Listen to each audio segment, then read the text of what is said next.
Is my car not working or there is no road? Why democracy isn't the greatest option? Apart from majority biased nature of the democracy, there are multiple limitations that prove that democracy isn't the ideal road we think it is. Why we even think of democracy as an ideal road? There are many political systems that one country can adopt, from communism to theorism, from monarchy to totalitarianism to authoritarianism to dictatorship.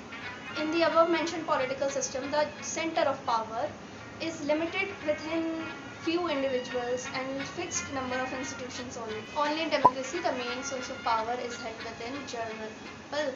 They elect their representatives and they have faith that they will somehow complete their aspiration and fulfill their goals and dreams. And these representatives now have responsibility and power to fulfill those aspirations. We can say democracy is one of the ideal approaches how a country should pursue political functioning with collective decision making. But what are the limitations of democracy? Democracy is practiced by free and fair election, and there must be some institution held responsible for the conduct of free and fair election. The contest of election itself can exist in many forms, from single party system to multi-party system, but we cannot really term single party system as a democratic functioning because the constitution does not permit more than one party to contest. There may be situations when voters do not have meaningful choice, desire representatives or same ideological representation. In such case, voters have two choices to make. First, and one of the favorite concepts of political functioning, is to vote for none of the above, which is nota. Second is to vote for any alternative party, which may not pursue the same ideological function but are better than other party. Example, in the general elections of 1967 in India, the opposition realized that division of non-Congress voters kept Congress in power. Thus, Great Alliance was formed. This was done to collect support from non-Congress supporters. Although Grand Alliance formed miserably, this shows one of the aspects of practicing democracy, that if you are not agreeing with one party, you can always go for another party. And it does not really matter the another party is fulfilling your needs or not, but you are just going to go for them because you are not willing to vote for this XYZ party. I am not driving the car.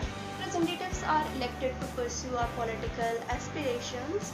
These can be categorized into two broader functions. First, their own functions, what they should be pursuing. For example, how much tax should I pay, how much of the tax should my firm pay, and how much of that tax is going to be used in development. Second is more personal and more related to me, you, us. This can vary from which kind of relationship is acceptable to why and for how long I be detained or can I abort, and much more. Collective decision making can work unless there is personal preference, and that is the very limitation of democracy, that it does not accommodate personal preferences. Another example, because you guys are my favorite, just kidding, I don't even know you.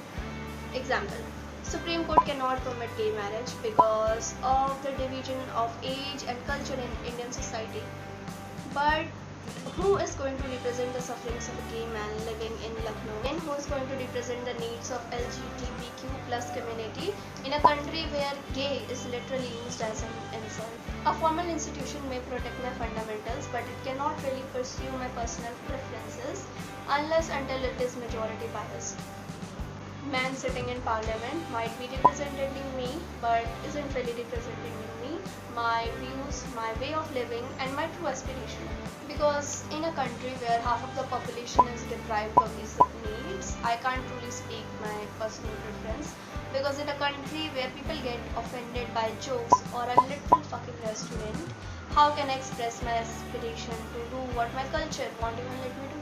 Because in a country where national party's ideology is based upon religion itself, how can I show my aspiration to disintegrate religion from political functioning? Because in a country where politicians in public pass remarks on women's body, women's choice and women's duty, how can I express my aspiration to be free and not be threatened day or night, to feel safe in my own country, that too I call my own home? Spoiler alert, but car is not working because there is no road. Now my favorite part. Who is the problem? Me or the car or the road or whom or this phone who is recording this video? As mentioned earlier, democracy isn't the best option but is far better than other options. It might not create space for my personal preference, but at least it gives me sphere to have my own aspirations. The problem of representation can be overcome if the political and ideological sphere of political party increases or the emergence of new representation. And thus I will be joining politics soon. Just kidding, I cannot because I'm just 17. I can't even vote right now. And one thing I can say from my heart is, I know heart is here but still, I can say from my heart is, don't let anybody stop you from driving the car or demolish the road. No, you are not going to demolish the road, but don't let anybody demolish the road.